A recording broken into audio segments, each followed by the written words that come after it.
Sabadão, dando aqui aquela revisada na caranga, né? Aproveitando que eu tô vindo aqui trabalhar, já usando aqui os elevadores. Vazamento de óleo, né? Que o antigo dono me falou que tinha mesmo.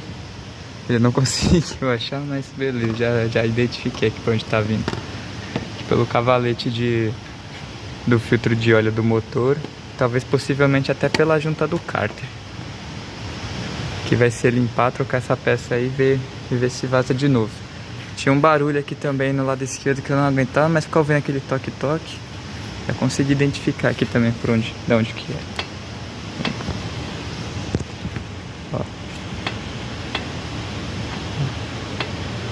Barra de direção aqui, ó.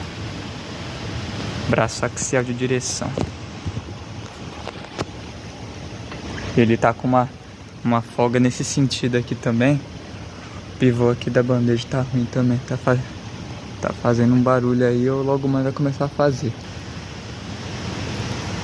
E aparentemente é isso. Trocar essas pecinhas aí dele, e o carro vai ficar zero bala.